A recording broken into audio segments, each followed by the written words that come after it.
ये CCTV footage क्या है? सबसे पहले हम आपको ये सीसीटीवी फुटेज दिखा सकते हैं। आप इस फुटेज को देखिए और कैसे एक कार नजर आ रही है, कार में एक जो शख्स है वो नजर आ रहा है और उसके बाद जो शख्स है वो गाड़ी के अंदर एक बैग से कोई चीज रखते हुए नजर आ रहा है। उस कार से बाहर आकांक्षा दुबे भी नजर आ रही हैं। तो कुल मिलाकर आकांक्षा दुबे कार से बाहर निकलती है, रात का सीसीटीवी फुटेज बताया जा रहा है और वो होटल में जाती हैं, उसी सोमेंद्र होटल में जिसमें उन्होंने 25 मार्च की रात को सुसाइड यानी फांसी कर ली थी।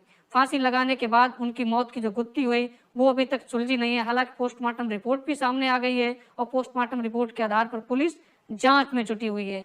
लेकिन कैसे आकांक्षा दुबे अंदर आती हैं और होटल के अंदर जाती हुई दिखाई दे